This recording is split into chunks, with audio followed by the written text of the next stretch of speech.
So you clicked on this video because you're not shooting very well in NBA 2K25 and you want to learn how to fix that. Let me show you in this video. Before we jump into that though, if you are new or if anything in this video helps you out at all, leave a like on the video, subscribe to the channel and turn the notifications on. Let's get into the tips. Okay, so the first thing we're going to go over is the settings you should have on. Now if we go down to controller settings, and we go here, we want to look at shot timing profile. Now this is personal preference. Me personally, I think high risk reward is the best. Ever since I shot this on, I've been greening a lot more shots. Your green window is slightly bigger, but you don't hit any whites at all. And if you have it on low risk reward, you basically hit a lot of whites, but your green window is really small, so it's harder to green. And normal risk is supposed to be in the middle, but I've heard a lot of people saying it's not very good and it's kind of just a waste. So either choose low risk if you're new to the game or you have bad internet and you're struggling to green. Try low risk. If you have good internet and you're feeling confident, go on high risk reward, you'll green a lot more shots. Okay, so after that, what you want to go ahead and do is go over to the jump shot creator, and this is a jump shot for a point guard that is under 6'5", but obviously find a jump shot that works for you and you want to chuck on a custom jump shot. Now if you go over to the animation store and you go to jump shots and you use one of these regular jump shots, you're not going to have an easier time just by using a player that you know. Try and use a custom jump shot. There are places that you can go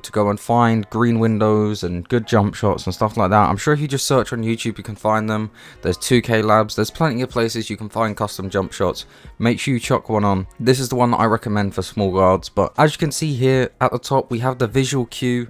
We can now set in the jump shot creator where we want our visual cue to be. So what this basically means is jump is you release the shot whenever you jump. Set point is when you're setting up to start pushing the ball when you reach like the max height. Push is exactly when you start pushing the ball, and release is obviously when you let go of the ball. So find whatever position suits you better for your jump shot. You've got to try and find a jump shot where you know your visual cue so you can time it in games, because this year shooting's pretty difficult and there's a bunch of different animations that you get. So learning what your animation is and where to release it is super important. For release speed, I like to always max it out no matter what build I'm on, but obviously it's personal preference yet again. And then obviously animation blended depends on the jump shot you use.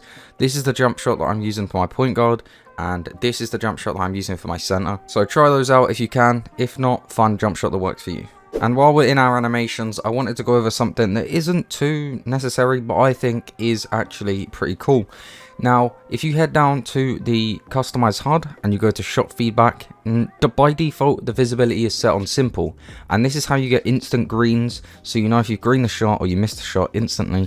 Whereas if you have it on all shots, you have to wait for the shot to go in or be near the rim for it to be green, so you know whether you've hit your shots or missed. All shots means you can see your coverage, so if you're contested or not as well, and obviously the distance. Me personally, I like to have it on simple, so I know if I've missed a shot or hit the shot, especially in 5v5. If you know that you've hit the shot, you can just get back on defense, or if you know you've missed a shot, you can run back on defense instantly. So I like to play on simple for the instant greens, but if you want to know more information on your jump shot, whether you're covered, your timing, all that kind of stuff, put it on all shots. Another super important thing that I see people not doing is not buying jump shot boosts or Gatorade boosts. Now the Gatorade basically will allow you to have more stamina. Now the reason you want more stamina is because if you run out of stamina and you try and shoot a shot, you're going to have a completely different timing to if you have full stamina.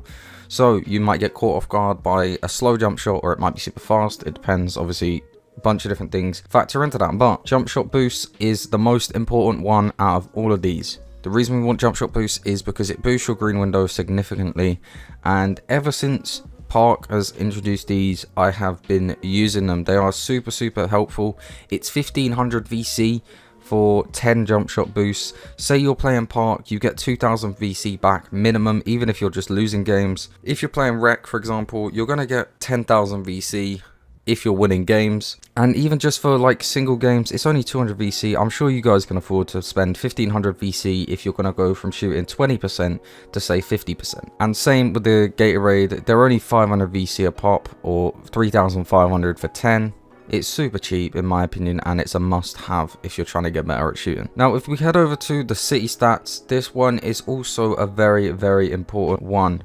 make sure that you guys are getting your hot zones. As you can see, I'm on a point guard. I'm only 81 overall on this point guard, but because I have all my hot zones, I'm hitting a lot more shots. Now, the way you can get these hot zones is either play in the street ball courts and do it that way, or you can play in NBA games. And playing in NBA games, I found, is the easiest method, because you can just foul out until the 4th quarter, and then, or I think you have to get 4 fouls, and then you get into the 4th quarter and you can play for the last 5 minutes of that game.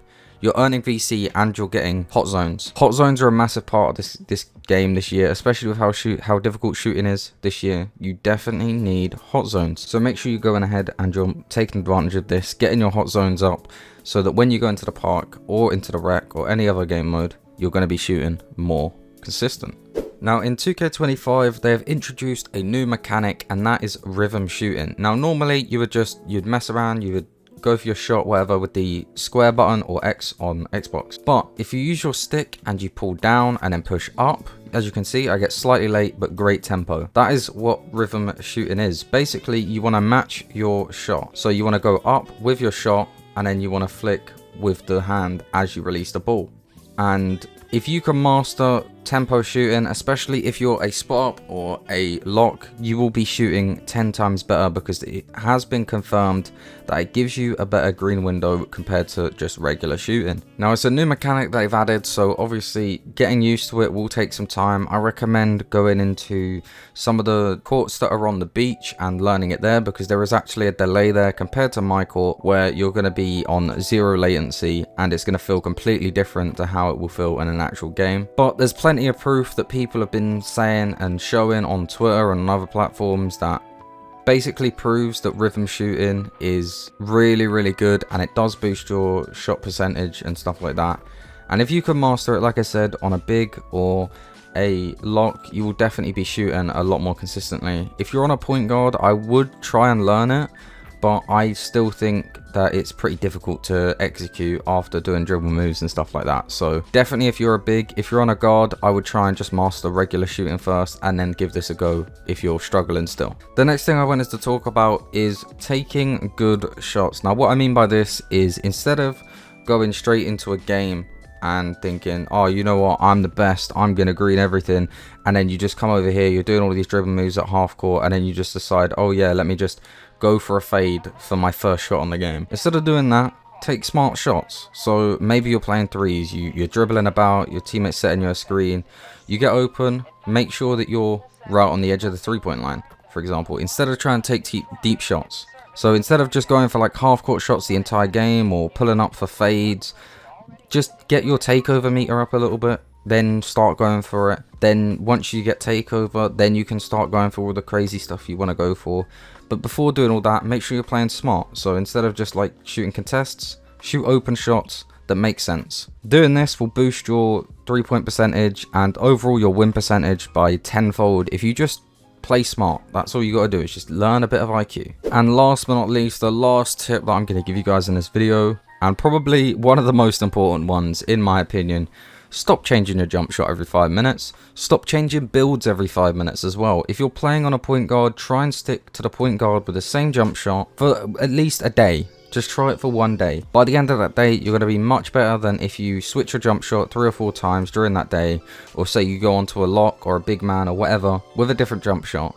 You're going to be struggling a lot more because everything keeps changing and you're having to adjust on the fly. If you just stick with one jump shot for at least a day, 2 days, you will notice that you will shoot significantly better than if you're just constantly changing jump shots. In my opinion, that's something that I see a lot of people make the mistake of doing. Okay, so hopefully some of the tips in today's video helped you out and you ended up shooting much better because of it. If it did, like I mentioned at the start of the video, leave a like on the video, subscribe to the channel, and turn the notifications on so you never miss another upload. I'm currently in the process of upgrading this point guard build, so once I get it upgraded, let me know if you guys would want to see a video in the rec or in the park with this build, and I'll catch you boys in the next one.